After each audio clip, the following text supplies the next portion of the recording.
Welcome again, everyone, to our second day of the COAR annual meeting 2021.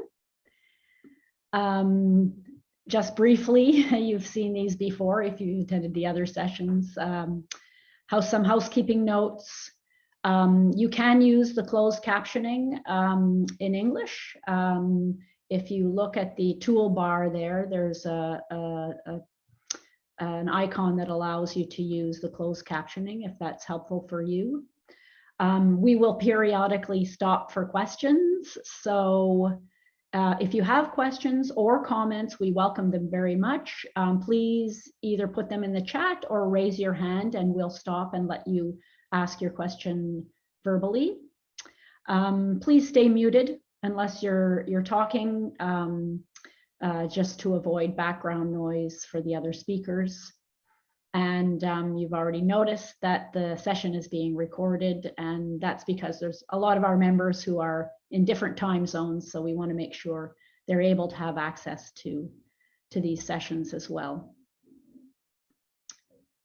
We're very excited today to present to you an update about progress we've made around the COAR Notify project. So this is kind of a working agenda we have. For the session today, we'll give a brief introduction and give an overview of who we're working with, what the Notify protocol is, the documentation and implementing technologies, and then an update in terms of the progress we've made so far. And then we'd like to move into a more interactive component with your questions and answers, and also an audience discussion. And I think in particular, I'd like to seed this with you now before we start the presentation. We're looking for your suggestions in terms of how the Notify protocol might work in other types of use cases. On that note, I'm going to stop sharing my slides and ask Martin to share his slides. And while he's doing that, I'm just going to give a very, very brief introduction in terms of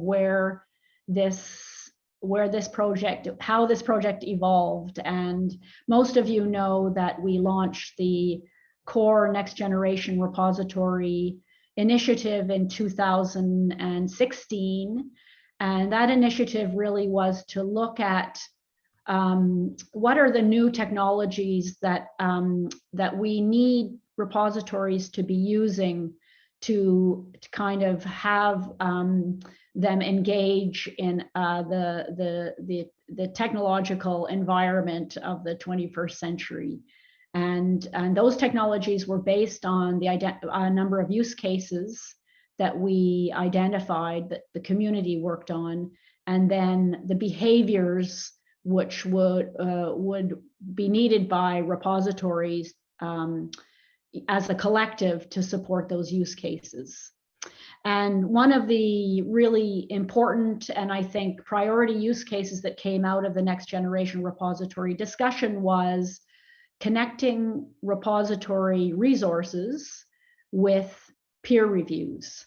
And I think you can all understand why that's a priority, because what it really does is it moves repositories from, being static platforms that collect things that are already published to moving them to earlier on in the life cycle of scholarly communication and allowing them to actually be active participants in the publishing process.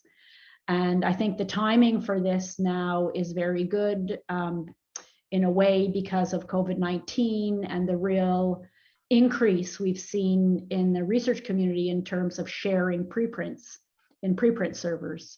So the Notify project really is about taking this use case and developing a very stable, common, and standardized way that a repository resource, an article or something else, can interact with a peer review or other type of external service. And so that's my brief introduction. And I now really like to hand it over to Martin Klein and Paul Walk to take us through, more of the details of how we've been working on this. But before I do that, I wanted to say one thing. We really welcome any of your comments and questions. No question is too simple or too non-technical. We recognize that we're introducing you to something that might be new for many of you. So please do not be shy to ask very, very simple questions if you have them. We also wanted to say, like, no question is too technical. But then Paul and Martin said there is a possibility that there could be a question that's too technical. But I think they can also are pretty well equipped to answer your technical questions as well. So on that note, I'll turn it over to Martin Klein to start with the presentation. Okay, excellent. Thank you very much, Kathleen. Please let me know if you cannot see my screen or you cannot hear me. There really should be a Zoom function that makes this easier. Otherwise, we're asking the same question over and over. Can you see me? Can you see my screen? Can you hear me? Anywho, so as Kathleen noted, I'd like to just reiterate that if this is a highly interactive session, I think that would make us all very happy. So please, at any point in time, feel free to interrupt, ask a question, leave a comment, or share a concern, whatever you feel worth sharing. I will monitor the chat, but I also will rely on others to let me know if I missed something in terms of a comment or a question there. So as Kathleen has alluded to, together with Paul, I'll take a few minutes here to give you an update on the Notify project. I will go a little bit into the background of the project, some use cases, and then we'll walk you through a scenario of how the interaction between systems within the Notify project can work on a very simple use case. And then I'll hand it over to Paul, who'll give us some more details about the hands-on work that we've done, the documentation, the website, and some more about the technology aspect of the Notify project. So I left a URL of the project here on this slide. Feel free to check it out for more background information about Notify. So I always try to think of these things as in what's the elevator pitch, right? If you met a funder or your grandmother in an elevator and you had 20 seconds to explain what this project is about, how would you do that? And I would probably go about it by saying this: we're trying to develop a standard and interoperable approach to link research outputs that are hosted in a distributed network of preprint servers, archives, and repositories to reviews and endorsements from a broad variety of services and scholarly platforms on the web. So that kind of may eat up 20 seconds. If it's a very short elevator ride and you only have 5 seconds, maybe just use the in bold highlighted aspects of these 3 parts of the sentence, right? It's a standard interoperable approach that links research outputs to reviews and endorsements that can cover it on a very high level and could be a good pitch of what the project is about. You'll see also on this slide that Kathleen and Eloy and Paul and myself are the PIs on this project, and we're fortunate enough to have Herbert Manzampel and Patrick Kostenbach, who you may be aware of as technical advisors on the team. And then on the bottom right of this slide, you see a number of partners that we're collaborating with within this project. Some of them, might be identified as first phase implementers that are already working on implementing aspects of the project, of this interoperable approach.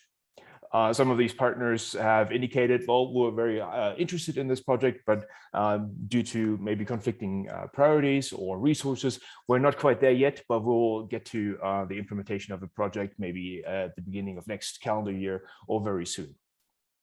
And then, of course, there's another pool of partners, if you will, that are highly interested, but maybe err on the side of, well, we'll see how this goes for now, and we'll implement down the road when we actually see something and can evaluate how this works and have a better idea of how our use cases can overlap with what the project is about and aims at doing.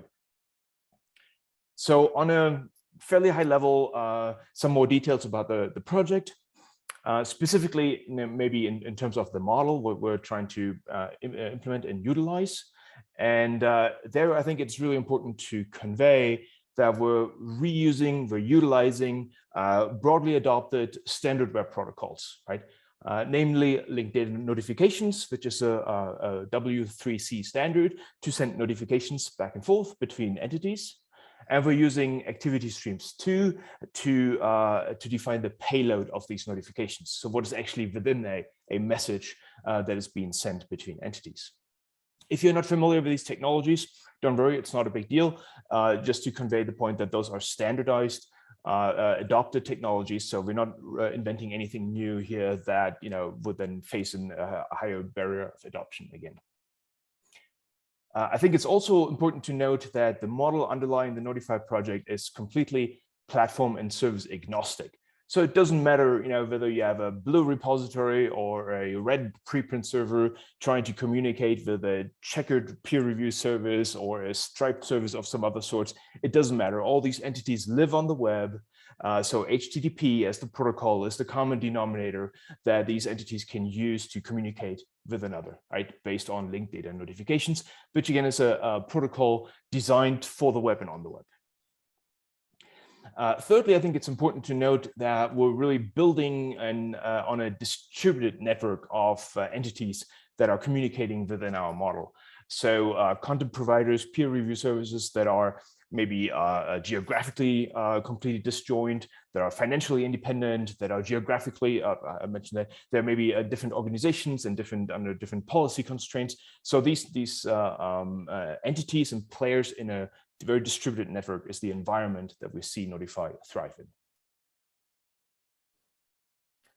Our overall goal, excuse me, our overall goal with this project, of course, because we're coming from the core perspective, right, is to enhance the role of repositories in the scholarly communication landscape, which of course you can imagine goes hand in hand with notions of more transparency and trust in the publication and peer review process and so on and so forth. Because, as I mentioned, we're building on an interoperability notion, we'll also make sure that we're able to operate at scale, right? If this only works in a small bubble, in a small niche, this is probably a non-starter for any project, and specifically so for Notify. So we're making sure that this is an interoperability approach with a fairly modest, not necessarily, but also financial investment required that can operate at scale. As I mentioned, these standards and technologies are based on the web. Together with a level of support and documentation that we provide, we really aim for lowering the barriers of adoption. So we invite players to play.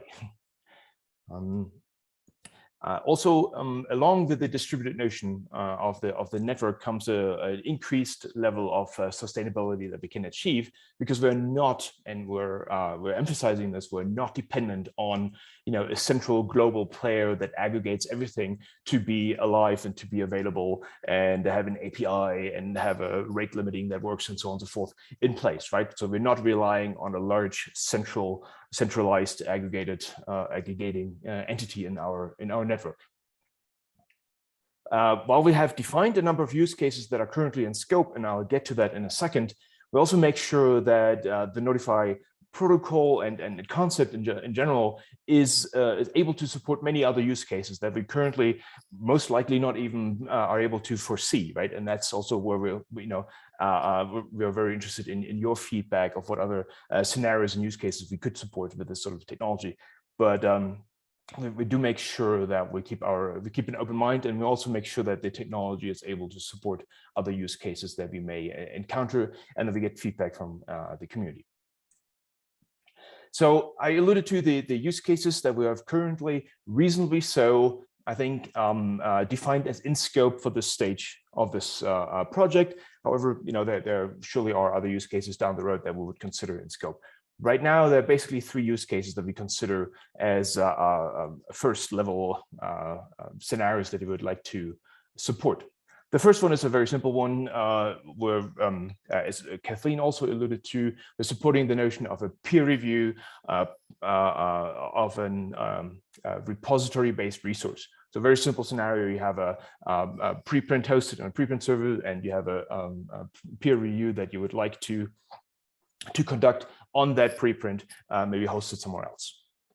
Second use case is similar but different enough, in a way that rather than a simple peer review, we're talking about an endorsement of a repository-based resource. And this endorsement is slightly different. This can come with a peer review, but it might also come with a function of an overlay journal that just says, yeah, this is pretty good. I'd like to echo that. I'd like to broadcast a peer review. I'm sorry, a preprint. I'd like to maybe publish this in my overlay journal. And thirdly, a use case that is not entirely fleshed out because it's a little bit open-ended is the use case of downstream applications, if you will. So how can we take reviews, take endorsements, and take these enhanced preprints, let's say, and encapsulate them in downstream services? For example, a rebroadcaster or someone that translates a notification to social media, for example. Right? There's a broad spectrum of sub-use cases, if you will, that we can envision. So that's currently in scope. This is fairly well defined, and Paul will go into details and show you some more information on these use cases of how they are documented currently, and which parties within the Notify project are currently tackling these use cases. So I'll now go into maybe a step-by-step sort of a walkthrough of how Notify can work for the first use case on a preprint on a peer review on a preprint. Just to set the context a little bit, by our distributed environment, you can imagine on the one hand side, our publishing entities, our preprint services, our repositories, of course, and on the right hand side, the services that could provide a peer review or a review in general on these resources. And of course, these boundaries are not always that well defined, right? They can be fuzzy. There can be an entity that could do both, for example, and offer other services. But just to set the context, this is kind of the environment that we play in. And to boil this down to a very simple example, let's assume we have our repository system. Let's say it's a DSpace system on our left-hand side, and a peer review system, a pre-review in this case, on the right-hand side. And I'm an author of a manuscript, and I ingest my preprint into the DSpace repository here on the left-hand side. Because it's a really good, fair repository, right? My preprint gets a URI. Let's say it's a DOI, so it's a persistently persistable, defined and identified object. And now I'd like to request a peer review on my just uploaded manuscript. So I would utilize a functionality that's implemented on the repository side to request a peer review from the pre-review service depicted here on the right-hand side. So there's our first linked data notification that is being sent, in this case from the left to the right, indicating I have a preprint and I'd like you to review this preprint. Now, the peer review service on receiving this notification would now do its magic and consider, can I do this? Can I not do this? Do I have the resources? Do I have the reviewers? Is this within my realm of expertise? And then let's assume the pre-review service says, yes, I can do this. This is totally within scope. And it would send a response message back to the preprint, or to the repository rather, saying I acknowledge the request, and yes, I can absolutely do this review for you. So this already enables these two parties that are interacting to do two different things. A, the pre-review service on the right-hand side can say, I am conducting a review, it's currently in progress, of a preprint that is hosted in the repository on the left in this DSpace repository there, and this preprint is identified by a URL, by a DOI, let's say, right? So that's already information that the pre-review service can convey at this stage, even though the review process has not yet been completed, but it's in progress. On the other side, on the left-hand side, my repository can already say, hey, I have this preprint that was just uploaded, and it is currently under review by the pre-review service over there. So stay tuned, something is going to happen here very, very soon, right? So already we have basically added value, if you will, for both of these services established. Eventually, of course, the pre-review service will complete the peer review, and it will publish let's say, for the sake of argument, it will publish the peer review and assign it maybe even a DOI. So in this case now, the preview service has a review published under a URI, and it can link this peer review to this published peer review to the preprint hosted in repository in the DSpace repository on the left-hand side. It will then also send yet another notification back to the repository saying, remember this review that you wanted me to do? It's done, and here it is. Here's the DOI of the review that I have just created. Let's assume that's the scenario where this happens, right? So now what can happen is that the repository on the left-hand side, this is great.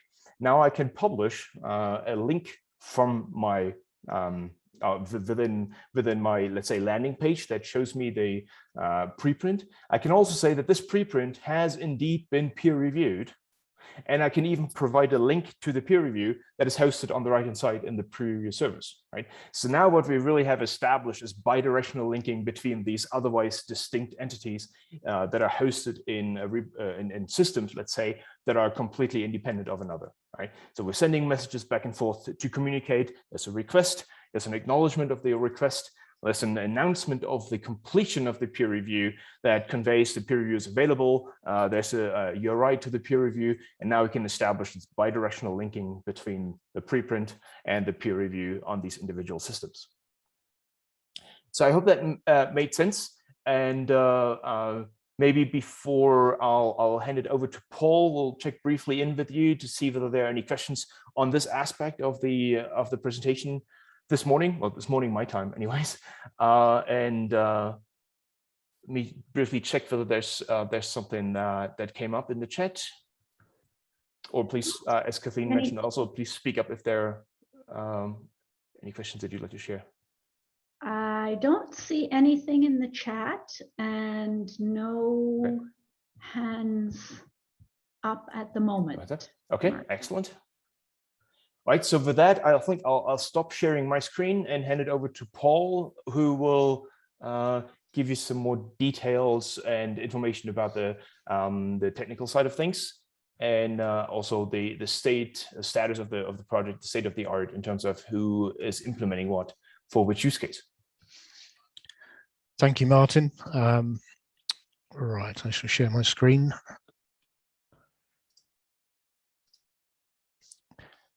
So you may be pleased to know I don't have any slides. I just have a website to show you. The URL to this website is actually, would somebody else paste it into the chat? Because I can't seem to see the chat now. I'm sharing my screen. And I will increase the size a little bit. So how does that look to people? Can you read the text? It looks a little small. Still too small. Okay. Yeah. I don't think I'll go any bigger than that because it will probably distort it, but hopefully that's just about good enough. Okay, so I'm going to talk very specifically about the Notify protocol. So this is the sort of underlying mechanism which we are using to exchange these messages, and I'll talk a fair bit about the actual nature of those messages, how they're constructed. So Martin did cover some of this already, but just to remind you, what we're really talking about here is the use of a couple of W3C standards. So the Link Data Notification Standard, which is the standard for actually sending the messages using HTTP. And then most of our messages themselves, which are themselves structured metadata, are built on another W3C standard called Activity Streams 2.0. And then what we have done is just added a little bit to that where necessary, or used other available vocabularies, but tried to invent as little as possible and reuse as much as possible. So this website is the website which contains the technical documentation for this. So if somebody is wanting to implement Notify, this is the website to come to. And it consists largely of descriptions of what we're calling notification patterns. So these are really just sort of indicative patterns for how your notification should be constructed. You can think of them as almost templates for notifications. Then we have a number of scenarios, which is where we actually go into the use cases which people have provided to us, and I'll show you the technical documentation for the use case or the scenario which Martin was talking about earlier, with a preprint and a review. And then we have some vocabularies which we use in the notifications. So going to the patterns, and by the way, please do jump in with any questions as I'm going. I can't see the questions, so I'm hoping Kathleen or Martin will alert me to them. So as I say, we have a number of patterns which we've identified, which allow us to express a number of types of notification. We also have a number of things which are used in all notifications, a number of properties here. They're described here, but what I think I will do is dive into one of the patterns so you can see them, sort of how they're used. So there are 4 groups of patterns. We have the group called offers. These are terms from Activity Streams 2. This is why we're using this terminology. So an offer is essentially, could also be thought of as a request in some respects. So the example that Martin showed of a repository sending a notification to a review service saying, I have this resource and I would like you to consider reviewing it. That is an offer in Activity Streams 2. We have retractions, which is where you decide you want to undo the offer that you made previously for some reason. You decide you no longer want to make that resource available in that way. We have acknowledgements, which are initial responses to an offer to say, for example, I have received your offer and I will attempt to review it, or I have received your offer and I have no interest in reviewing it. And then announcements. So announcements are the pattern which is of which there's the most variety, really, because announcements are they're the kind of in many ways the most important notifications. These are the ones which are actually making the link between 2 resources. So we'll drill down into those and have a quick look. So if we go to offers, this page shows us that we can look at the example of an offer in a second, but it also tells us that it's used in a number of scenarios which we have already documented. So with this website, you can start to navigate around between the template patterns and the scenarios which use them. But we'll leave those for the moment and just look at the offer.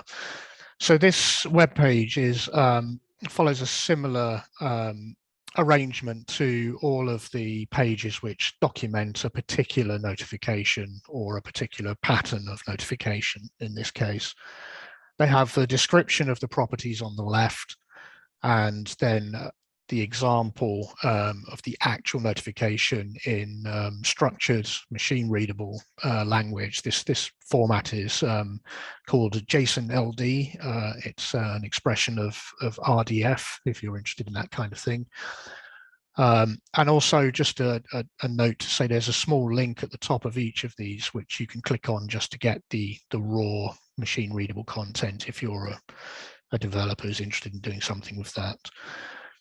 So I'm going to go through the properties which are included here and which are documented on the left, but I'm going to focus on this box because it's more succinct.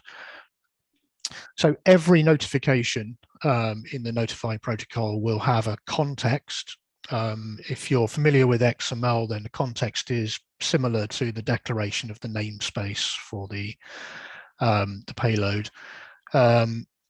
And you'll see that we are including two different contexts here, the activity streams 2 context, which is the W3C standard, and then our own one. This is the Notify context.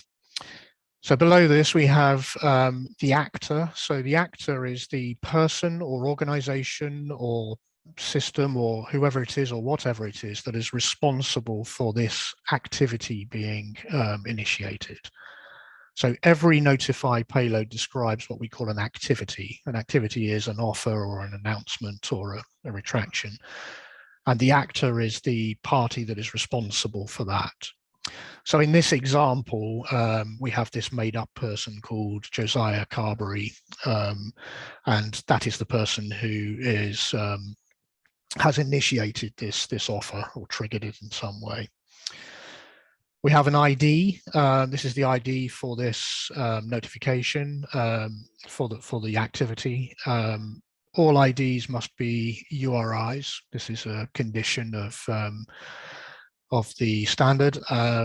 In this case, it's what we call a UUID. So it's this thing itself is not a web resource, but it does have a URI. Below this, we have the object. So the object in a notification is typically the thing which this notification is about. So here we just have some made up web resource that happens to have a DOI and is a type document. So that could be a preprint, for example. And then each notification has an origin and a target. The origin and the target are essentially the two systems which are exchanging the information. So the origin is the system which has sent this notification, and the target is the one for which the notification is intended, the one that it was sent to. And both of those have an inbox, which is, as we heard from Martin, is how this works. You declare an inbox for receiving notifications. Finally, every notification has a type, or may have more than one type if it's using several vocabularies. But at a minimum, it will have a type from the activity streams to vocabulary, and this type in this case is offer, as we were saying earlier. And as I say on the left, these are explained in a little bit more detail. There are some examples and so on. So that one I went through in detail. I will just very quickly show you the others without going through them again, because they're largely the same. So this is retractions. And again, we have context, actor, context, etc. So this is an activity which is undoing a previous activity or previous offer, and so that has the type undo. Going back, we have acknowledgements. So two types of acknowledgement we've defined as patterns, which are acceptance of an offer and rejection of an offer. So these are, again, very similar. The only thing I would draw your attention to is we now have two additional properties. We have a context. So the object of this acknowledgement of the offer, the object of that notification is the offer that it is acknowledging. So it's like the object is actually a previous notification or a previous activity. But that offer was about, if you recall, was about this document, that might have been a preprint. And we feel that in many of these use cases, it's useful to know that. So in this, we have the additional property called context, which is saying, although this notification is about this offer that was previously made, this general discussion, conversation, or exchange of notifications is about this thing here. It's a conversation about this resource. The other property I draw your attention to is just the in reply to, and as I would hope is fairly obvious, that is just the ID of the notification which this one is responding to. So it's the notification of the previous offer. And then you'll see the type in this case is accept. Again, that's a type from activity streams 2. So rejection of an offer, pretty much exactly the same, except that the type is reject.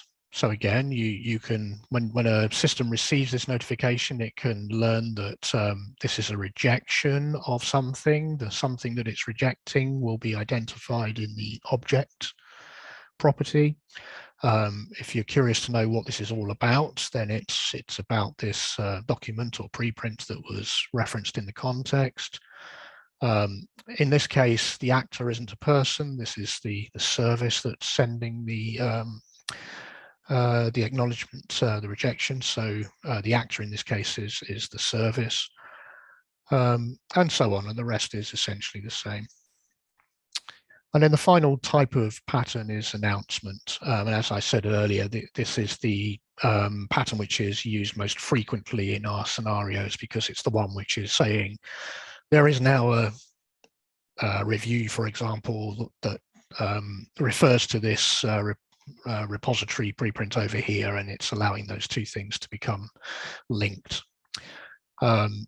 Very similar again, we have context, object, origin, target, type, etc. So I won't go into those in any more detail. What I'd like to do next is to actually look at the scenarios. So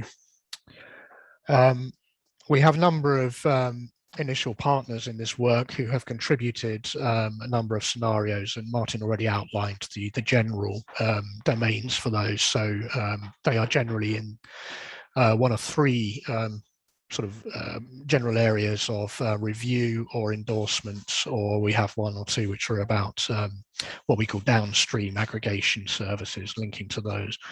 So I'm only going to look at one in detail now. So we'll go to scenario 5 here, and I'll explain how this documentation works, because this is sort of important and it's what will allow people to understand, we hope, what's going on. So we're using what we call what is called a Swimlanes approach here. So if you look at this page, if you think of this as two axes, the vertical axis is linear time. So the first thing which happens is number 1 here, and then number 2, number 2 here, and then number 3, and so on. So there's a linear progression downwards, but the notifications are being sent between the two systems, which are on the left column and the right column. And the central column is where we have the detail about the notifications which are being exchanged between those two systems. And you'll see there are little arrows here on the notifications to indicate which direction they're going. There are some boxes in the left and right columns which are not notifications, but are processes, things which are happening. We put those in there because although they're out of scope of Notify, we have no view about what's going on inside this box on the left, for example, number 1. It's useful to just know that that's happening to make sense of the scenario. So to go through this one, I'll go through this page very quickly, and then we'll drill down into one of the notifications. So this is... There's just one comment or question in the chat that I thought I might read for you before you go. Yep. It's from Colleen about retractions. So is retraction simple retraction of an offer, or can it be used to signal that a completed by linking should be undone? So a retraction, that's a very good question, actually.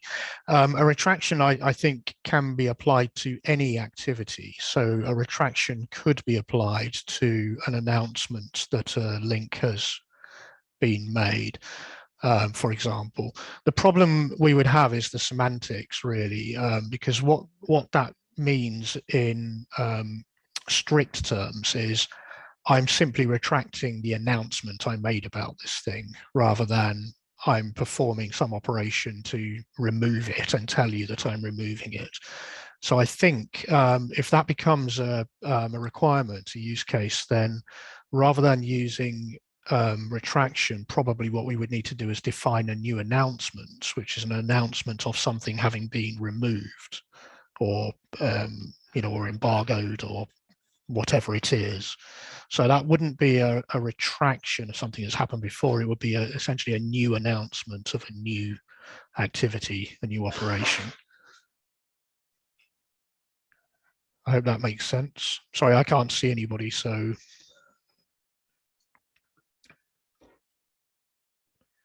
Shall I carry on? He says yes, thank you. Oh, okay, thank you. Good question though, Colleen. And in fact, we should make a note to think that through, because now that you've said that, I can imagine other people wanting to know how to do that too.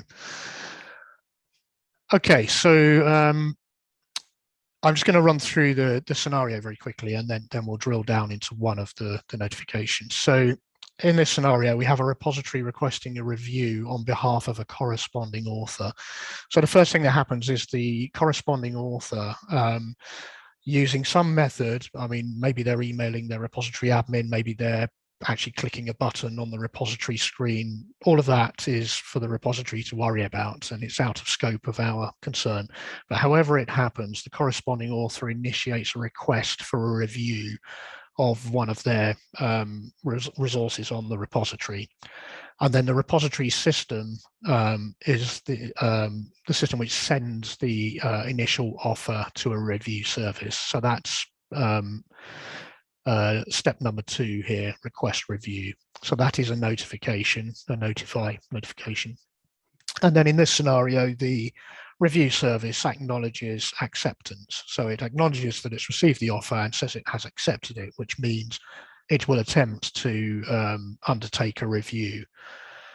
Then step 4 is where the actual review happens. Now, again, this is entirely up to the review service. We have no insight into that. It's just going on.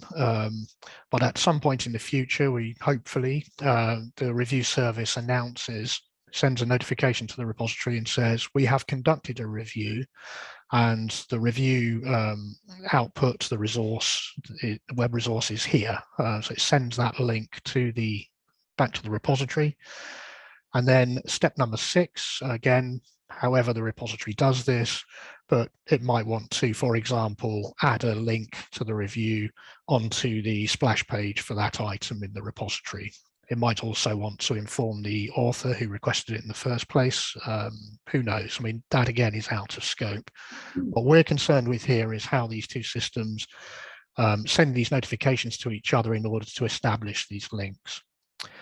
So what I'm going to do is just drill down into one of these. So let's look at Paul, can you pause for another minute? Because going back to the issue of retraction, Ginny mentions retraction is a very loaded term. I think it might cause confusion. Okay. Given that it's used sort of in retracting publications, I guess. Do you have any comments on that? Yes, we'll find a synonym for retraction. I completely understand the point. Yes, yeah. We'll find a. So retraction is just a word I've put into the documentation. To be honest, it's not the vocabulary term. The vocabulary term is actually undo. Okay. So it's a very good point. We'll look for a less loaded or less, domain-specific term for that. Maybe undo is good enough. Mm-hmm. Yeah.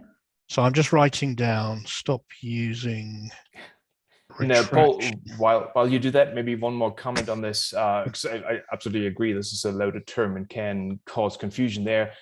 What helped us designing or working with the payload is really the notion that it ought to be read as an English sentence. And I said this in the past, but I'm not a native speaker, so looking back at my middle and high school days when we learned about subject, predicate, object in the English language, that is fairly similar here in this context, right? So if you have an object in the message, and there's a predicate that relates to that object. So these messages can almost literally be read as an English sentence. So there's an undo of the offer. So, you know, in terms of technically speaking, that there's some ambiguity there, but those terms are not that loaded because there's a context. There is an object related to the predicate, which may help, you know, interpreting these messages. But I realize that retraction by itself, while not an activity streams 2 vocabulary defined term, is overloaded. So if that may help. Thank you. Right, so we'll drill down into just one notification and have a look at it. So in these web pages, each of these has a little pop up or pop down for the properties description and the payload, or you can just click on the title and go and get this sort of familiar page and get both. So what we're looking at here is not a pattern, it's the actual use of a pattern in a particular scenario and in a particular step in that scenario. So this would be the, you know, the actual notification in this case.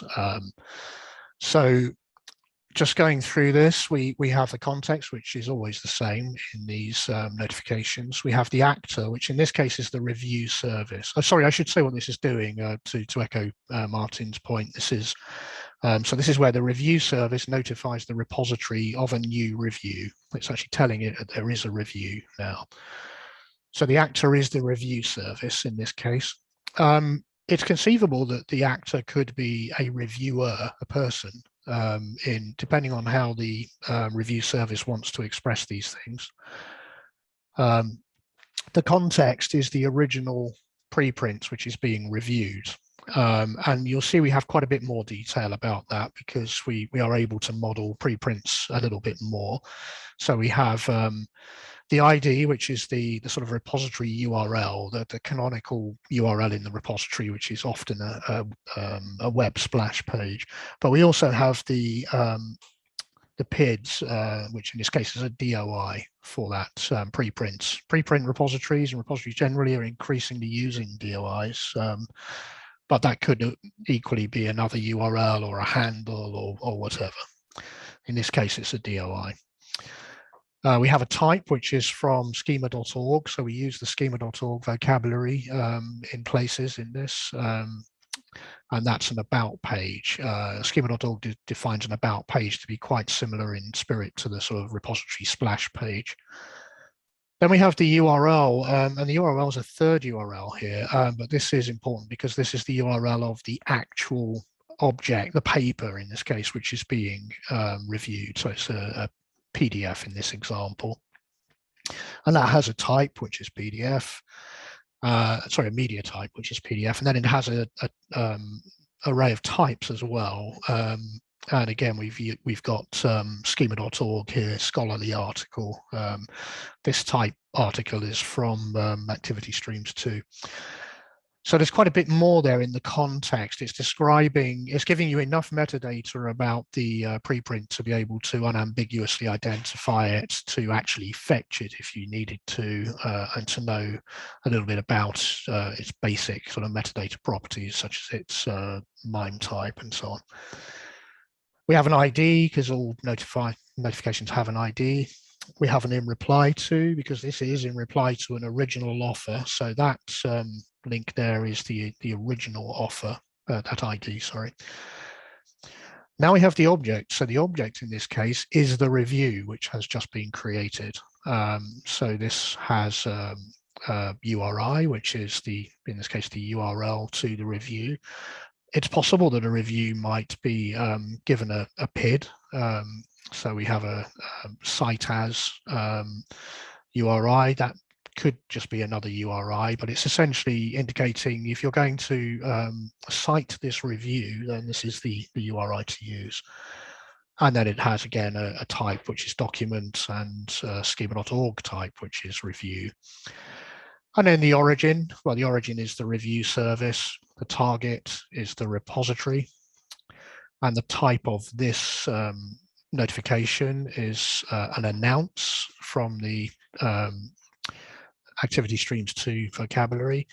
And then this is one of the few places where we introduce our own vocabulary for notify, and we have a vocabulary term called review action. And this is quite neat. So we can characterize this as a review action, but then the type of action in this case is an announce. So it's a review action and it's an announcement. So that gives you a fairly rich semantic understanding of what this message is about, or what it's intended to do. Okay, no one's interrupted me, so I guess that was as clear as daylight and everybody understood that completely and is happy with it. So I'll move on. We have a vocabulary, as I said earlier. It's a very simple vocabulary. It really just has 3 terms at the moment. We expect this will grow a little bit, but we're very keen to keep it as small as we possibly can. So currently it has review action, endorsement action, and ingest action, because one of our scenarios is about an overlay service notifying a repository and asking to ingest, or was it the other way around? Anyway, there's an ingest action going on there. And then finally, we're maintaining a change log, because this, I want to make the point, this is still evolving. I think we've reached a reasonably stable state, but it has been evolving over quite a long time.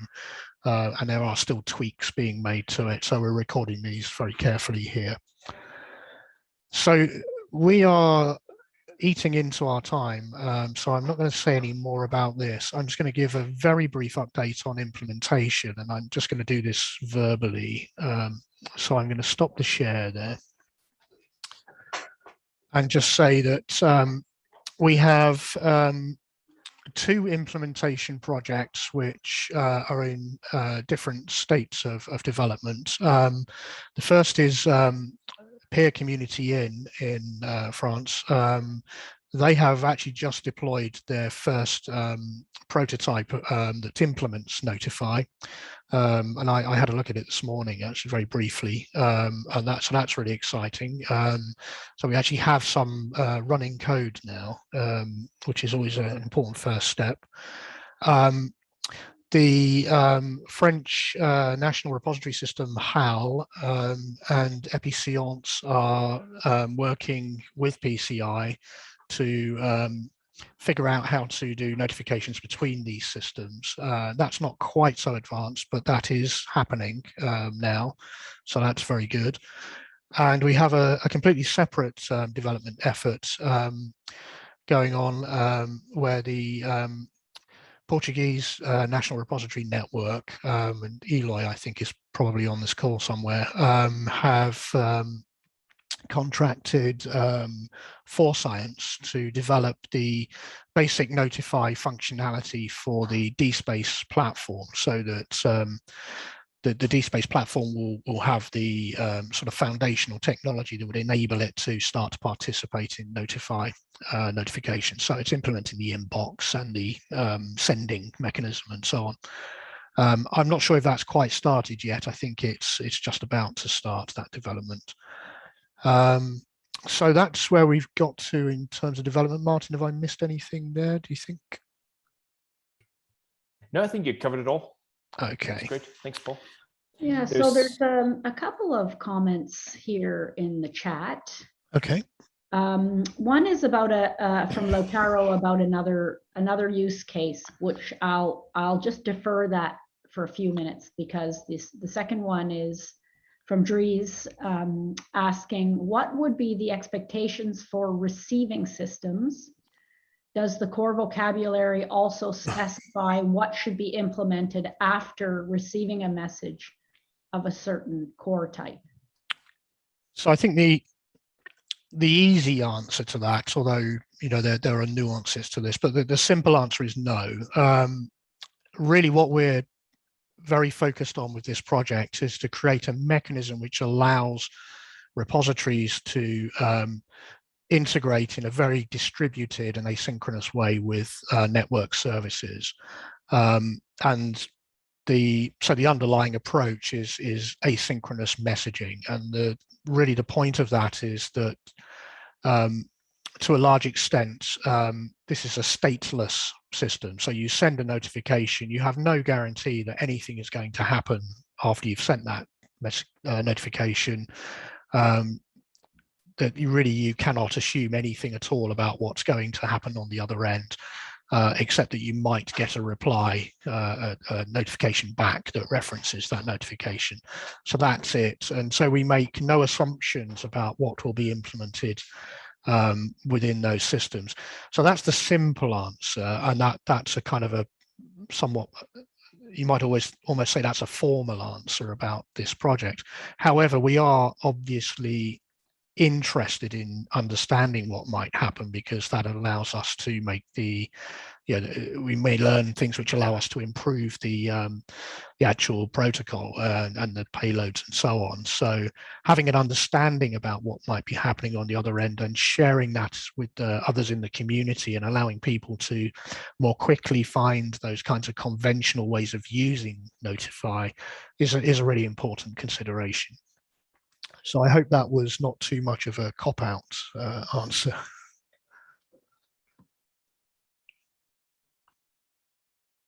Okay, there was a question about what DSpace version is being developed at the moment, and Eloy responded that's DSpace JSP UI, DSpace versions 5 and 6. Yeah, that's correct, yeah. And there's a hope that it will be implemented in DSpace 7, which has recently been launched.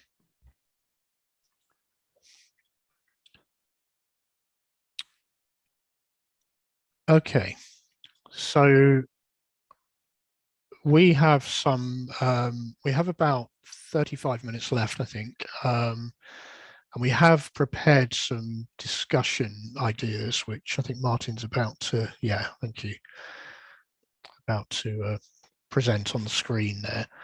So I'm hoping that with this very rapid introduction to Notify from Martin and Kathleen and myself, that you have at least some idea of what this is about. And so what we're interested in doing is understanding from you what we might do with this, what barriers there may be for implementing this, other use cases, and if you think this is worth pursuing, how we can help you to convince decision makers to adopt these technologies. One thing I think I would just like to emphasize, because I don't know if we really emphasized it enough in what we were showing you earlier, but one of the real value proposition of this is that you can make one technical investment in your repository system or your service to implement the basic Notify functionality. And then the idea is that you don't have to then keep making further technical investments to adopt new use cases. Excuse me.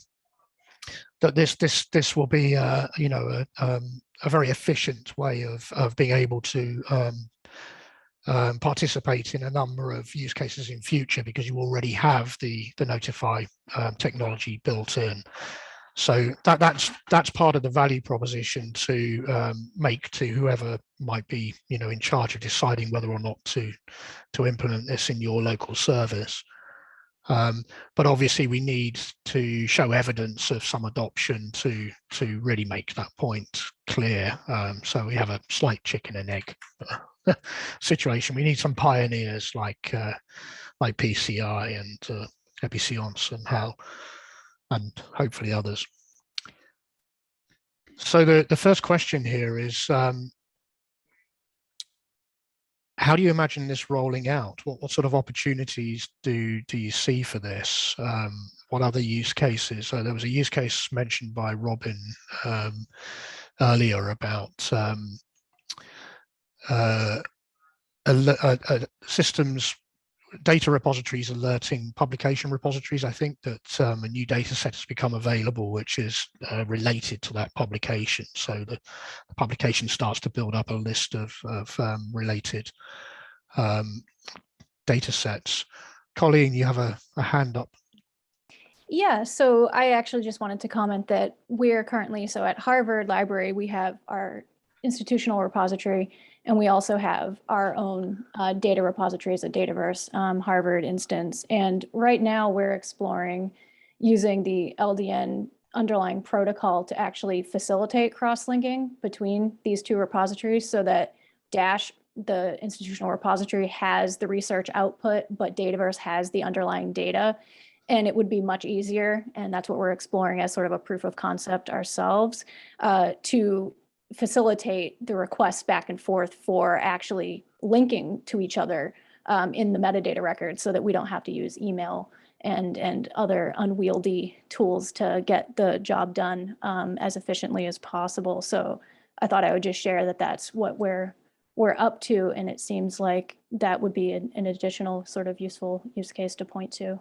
That would be fantastic for two reasons. I mean, it's fantastic to have an implementation. The more that we can point to, the better, obviously. But that, I mean, given that the first sort of suggestion of a new use case on here was pretty much what you've just described, that's great. That's really great timing. The other thing that occurs to me is it's fantastic because also I presume this would become, to an extent at least, a reusable component in the Dataverse code base, so that other people implementing Dataverse would at least have something of a head start in implementing it in their own instances. Is that an assumption I can make? So I can't speak to the technical environment itself, but I am happy to suggest that possibility that whatever is worked on to the extent possible can be shared back to the community. I think that is an approach that is of interest, but I'm happy to double check. Right. Thank you. Paul, I wonder if we might call on a couple of our partners who are here at this meeting to ask them to respond to the first and second points you have on the slide. So I don't know if Isabel, you'd be interested in, I know you've been thinking about how this might work in your own repository at CSIC. And so I wonder if you have any comments about how you imagine this rolling out.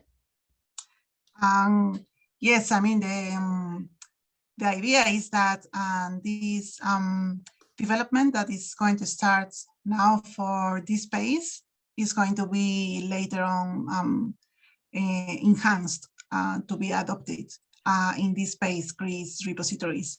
And we are thinking to use it to establish connections with overlay journals. So the idea would be that the journals would come to a repository and identify potential preprints to be published, and then the whole workflow would start. So this is right now the most exciting pilot for us. That's great. Thank you. Thanks, Isabel. And the other person I think I could call on is Eloy, who's also begun the implementation in DSpace. And Eloy, I wonder if you could also share with us how you are envisioning using this in your local context. Yeah, the idea is exactly to enable in Portugal all repositories are using DSpace, so all repositories that are in our national network. So the idea is to implement Notify so that resources that are deposited in our repositories can be offered to be reviewed or endorsed by other services. We have an immediate also use case in Portugal, but we are doing half of the work, but we will need the other half of the work, because the same infrastructure where we manage the repository infrastructure is also managing dozens of Portuguese open access journals using OGS. So I think we will have a very strong use base in Portugal if we could also do the implementation of Notify in OGS, because at least, of course, this is not to be implemented in a national context. Science is global. but many Portuguese, especially in social science and humanities, many in Portugal publish in local journals, in Portuguese journals, including the Cielo journals. And that will be very, very useful that we could implement Notify on both ends. So this is what I look forward to see in the coming year or two. Thank you, Eloy. If you allow me, I Let wonder me- also.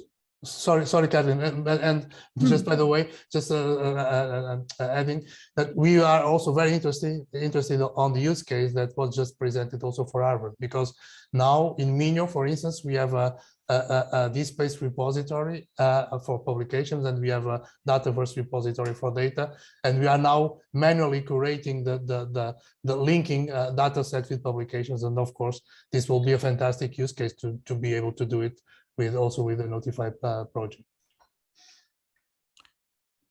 So there's oh, sorry, Kathleen, did you want to say something? Yeah, I was just going to call on one last person, and then I thought we could go into the comments. But Yeah. Kazu, we had a meeting with Kazu a couple of weeks ago to discuss a potential use case in the Japanese context for the use of Notify. And I wonder, Kazu, if you would be willing to briefly explain that to the group. Yeah, in our case, honestly speaking, we don't have any active activity around the preprint or reviewing things. So we try to abstract this the system in order to understand more. And in our context, we are trying to this is one of the idea, just idea, and trying to implement this Notify protocol within our machine actionable DMP system, which are trying to orchestrate several kinds of the infrastructure in our the open science, the commons or platforms. So maybe this is a little bit different from the current the case study, but maybe would give some new idea for the others. Yes, and I know that the idea of using Notify for connecting DMPs, this is data management plan systems, with systems which are interested in knowing about changes in the data management plan, such as repositories which are going to eventually receive research data. Some of those scenarios have already been discussed in some of the one of the RDA groups. So I think this is definitely another whole kind of set of use cases of interest to parts of the community. We're definitely going to try to put some effort into that. So we have a question from, oh, sorry, Kathleen, go ahead. No, I was just going to respond to Irina Kuchma's question about Invenio and Zenodo. And so we have been speaking to Christy Holmes. Well, Kazu also at NII uses the Invenio platform, and we have been speaking also to Christy Holmes from Northwestern University, who's quite interested in this for her own use cases. So I imagine, and certainly she would be, if they decided to move forward, they would be doing that using the Invenio platform. So there's definitely some conversations going on there. I'll turn it over to you, Paul. Well, I was just going to add to that, because I think this is sort of relevant to this general topic. So one of the other things I've done is reached out to all of the developer communities, the software developer communities around the repository platforms, so including Invenio, for example. But the response that I get is a predictable one, which is that people are technically interested in what we're doing, but they're not able to commit any resource to this until there is some demand from the users of their platforms. So really we have to be, and this is how it should be, we need to be talking to the sorts of people who are on this call actually first. as well as talking to the developers, because they have technical insight and so on. But it's unlikely that one of the platforms developer communities is just going to implement Notify without some demand from at least one of their users. So we need to talk to the users of those platforms first, which is what we're doing now. I don't believe we've spoken to anybody directly at Zenodo about this. Having said that, so possibly that's something we could do. Lautaro makes the comment that the best way to convince decision makers is to show pilot implementations and the potential impact on public policies around open science and research evaluation. Yeah, so absolutely, we agree with that, and that is our intention. Kathleen, is it worth saying just a few words about our seeking funding for that sort of thing? Yeah, well, I mean, first of all, I think higher up in the chat, Lautaro presented the Latin American use case, and we've been working with a number of organizations in Latin America, including Claxo, which is working on developing, new impact measures, moving away from using journals and journal prestige as a factor for research evaluation. With La Referencia, which represents the repository community, and also Redalyc, which is a publishing platform. And so these three entities have been working together to look at how they might apply Notify in their relationships with each other.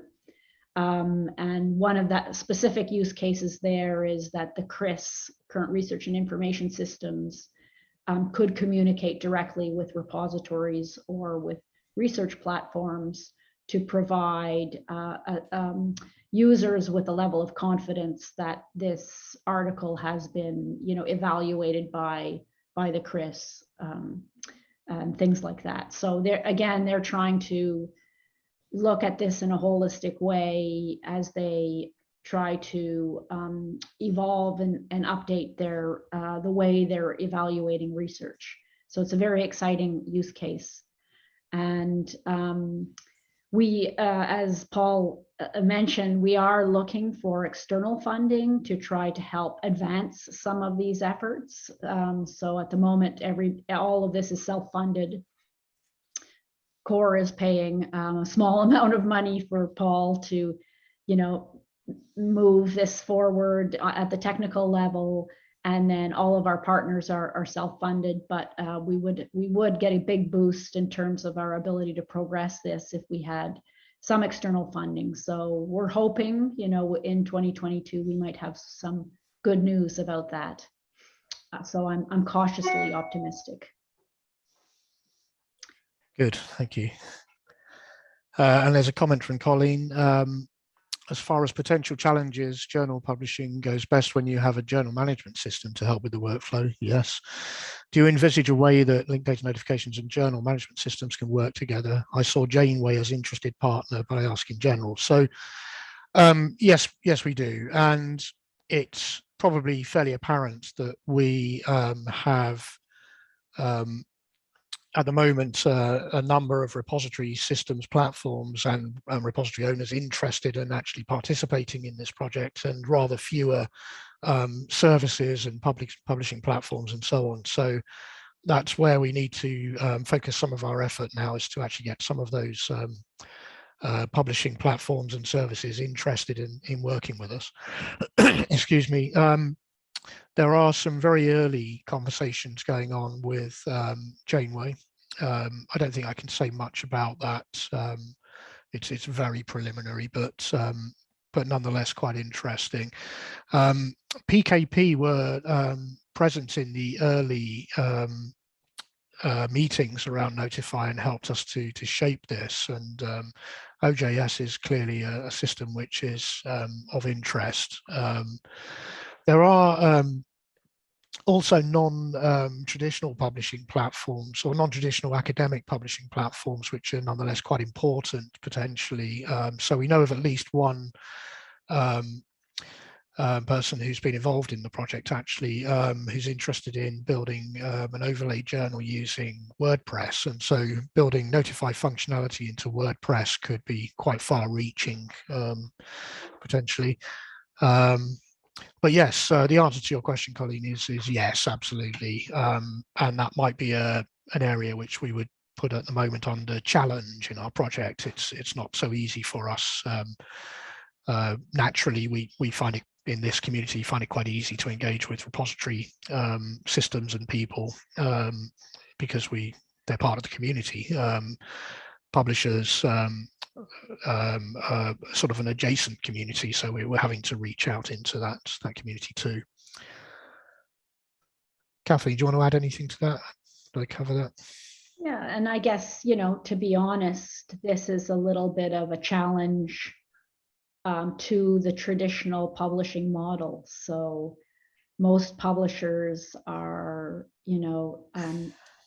established in the workflow, the traditional workflow of how publishing happens. And what we're doing is challenging that by saying we don't need to send, actually, we don't even need to send you the article. The article can just remain here in the original, repository that it has been deposited in. So I think it's we need to work with forward-thinking platforms that are willing to embrace change in the traditional publishing workflow. So there's a great question from Ginny there. Ginny Barber, how do you envisage contributors, for example, reviewers, getting credit for activities? Would it be linked with Publons or some such service? So I want to answer that question carefully because it would be easy to be misleading here. So I think one way of answering that question is that is to some extent out of scope again, because we are conveying information about the fact that a review has taken place, for example, and sending that to, in the scenarios we've done so far, that's typically going to a repository. If the review service wants to link to Publons, then, or some service like that, then the Notify protocol and technology might actually be a pretty good fit for that, I would say, because it is essentially just sending a notification that something has happened. So I think that's a very interesting idea. I'm being tentative and trying to answer this carefully because I have to admit that we have had no discussion with any of those kinds of services about this. The closest thing to this that we have had some discussion with is the eLife service, Society, which is not quite the same thing, but you could sort of extrapolate a little bit. So they are interested in receiving notifications of things that have happened so that they can then create feeds for people who are interested in knowing about, for example, the fact that a review has been created for a publication in the domain in which they are interested. So this is what we were referring to as the downstream services or aggregation services. So I would see this as being somewhat in a similar vein to that. But this is definitely an area we could try to explore as a scenario. It would only really work if we have human actors in our payload. Remember, the actors can be people or they can be institutions or organizations. But if we're starting to convey payloads linking actual people to resources, then this kind of use case becomes a possibility for sure. So I hope I've answered that somewhat. Yes. Yeah, because I think there's a, over the course of the last year, as we've been discussing this, and I'm also involved in some review working groups and so on, there's a lot of nuances, sensitivities, domain differences in this whole area of peer reviews. And so I think, as we move towards operationalizing this, there will be different ways in which the connections between the object of the article, for example, or preprint, and the review, there will be a lot of nuances there, because in some cases, for example, authors will request a review, but they won't want the public to know that they've requested for a review, because if they are rejected, then they don't want that to be publicly known. In some cases, reviews are anonymous in some domains. So, you wouldn't want the reviewer wouldn't want to be known. And then in some cases, things are much more open. So there's a lot of different scenarios around the relationships between the authors and the reviewers that, eventually down the road will have to be kind of worked out, depending on the nature of the service. Absolutely. And this sort of also covers Paolo's question, which is, are we envisaging different kinds of reviews for data publication software or for publications with supplemental material? It means, are we going to be dealing with these things in different ways? So following on from Kathleen's point, I think what we have done so far is to try to keep our focus very small. So we're not trying to, right now, we're not trying to model reviews, for example, or convey any kind of complex metadata about the review. We're really limiting ourselves to just saying, a thing called a review has happened, and you can go to this web address and then read more about that, and it's up to that review service whether it publicizes the name of the reviewer or even actually gives the review at all. I mean, there are many different possibilities. So we're very deliberately keeping ourselves very constrained and very modest in this sense. All we're trying to do is create those bi-directional links. However, clearly, as this becomes a bit clearer and the different review services come on stream, and different models of review for different domains or for different types, as Paolo's suggesting, I can easily imagine that we may have to start to introduce a little more sophistication into some of the payloads. But I think our principle is to try to avoid the mistake of trying to model everything in this. That would just be a mistake for this. Even if we never go any further than conveying those links and the fact that the review has taken place, that's still a major step forward, and it still allows quite a lot of useful interaction between the repository resources and the review in this case.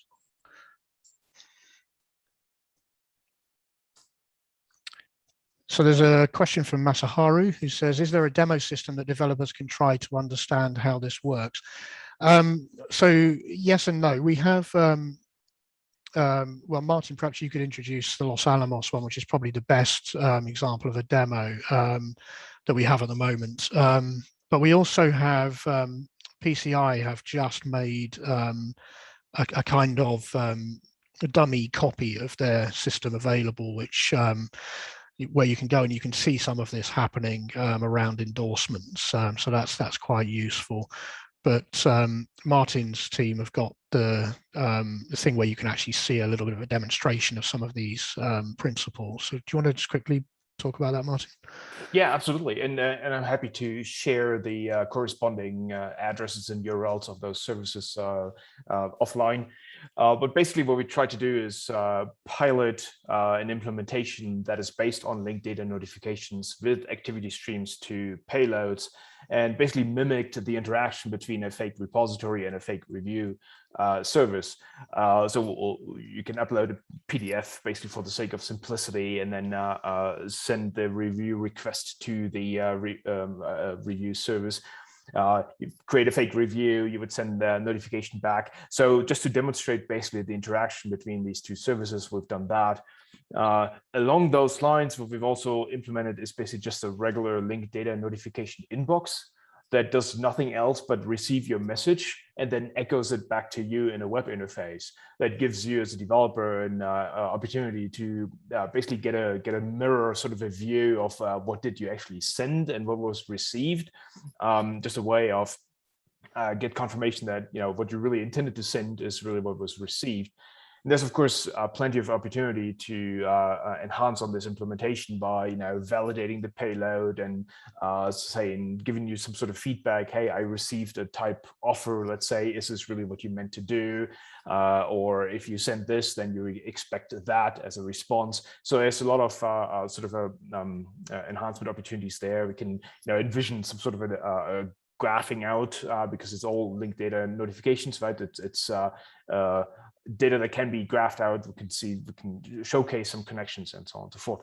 So we're happy to share those with you offline, because it's it's pilots, right? There's no guarantee for uptime for these things. It's not on the most powerful or stable machines for that matter. So it's not necessarily for public release, but if you're interested, please don't hesitate to get in touch, and Masaharu will be happy to share those pointers with you. And maybe since I have the mic, if I can just very briefly point at a couple of other things that I think are interesting in this context, because similar to what Colleen said in her use case, I think the simplest form that this can be used is just the notification that something exists, right? That there's a new resource, or there's something that you may want to consider because it's related to what you're doing. So in this context, another related implementation that we've been working on at Los Alamos over the summer is the implementation of the notification of a related resource to a submitted paper. So everything we publish needs to go through a review process, because there could be classified information in there, so it needs to be reviewed. Upon ingestion into this review system, a new process that we developed extracts references, pointers to web resources from these PDF documents, and proactively archives those, and then puts them into an HTML overlay page, if you will, and then notifies our institutional repository that there's an HTML overlay available that holds information about the archive notion of those resources, right? So again, the notion of connecting two disjoint entities and informing B of the existence of something at A that otherwise would completely be not be able to discover those sort of things. So another use case of there is something available, Notify and late data notifications can help to make those machines interact and act upon the discovery of resources there. Just as a side comment, this can also be, because it's based on standards, on web standards, if it works scalable and on the open web, it can work internally for your systems as well. Okay. So we don't seem to have any more questions. Yes, Masaharu thinks we need a demo system, and I think he's right. And hopefully with some funding, we can develop something more, more stable and long-lasting. So I think if there are no more questions, we probably reached the end of this session. So thank you very much for participating and asking some really useful questions. Actually, I've made a number of notes from this, and I think we've either had a couple of use cases corroborated because people have had previously mentioned them and they've come up again today. We've had at least one new one. I think the idea of connecting with systems like Publons is not something we've really looked at yet, so that's quite an interesting thing to think about. I hope that if nothing else, you can sort of all go away and think about this a little bit and consider how this might be useful to you. It may be that other use cases will come to mind in the shower tomorrow morning or something, in which case please do get in contact with us. Perhaps I should just put my email address in as the easiest thing to do here. So please do send me an email or contact the COAR office or whatever you're used to, but I'll put my email address there. Any comments at all, any ideas for use cases, any questions, anything that you think on reflection didn't make sense, anything at all, please feel free to drop me a line, and I'll share it with the team, and we'll get back to you. Any final thoughts, Kathleen, before we? You're muted, Kathleen. No, just I wanted to say big thanks to you, Paul and Martin. This has been tremendous work over the last several months to really advance, the protocol, and with very few resources. So we know it's a labor of love for both of you, and on behalf of all the COAR members, I'd like to thank you very much for such great work. I'd like to thank everyone else for attending the meeting today. We will, of course, keep you up to date regularly with our progress around the Notify project. We start again tomorrow morning at the regular time. So please, please be on time for the General Assembly. It will be 2 hours long. We will have the voting, but you can already vote now. Anybody who's having trouble voting, please let us know. There are a couple of people already that we've heard from, so we're developing a solution to try to resolve any issues people are having. Get in touch with us anytime, later tonight or early tomorrow. And if not, we'll see you tomorrow at the General Assembly. Thanks a lot again, everyone.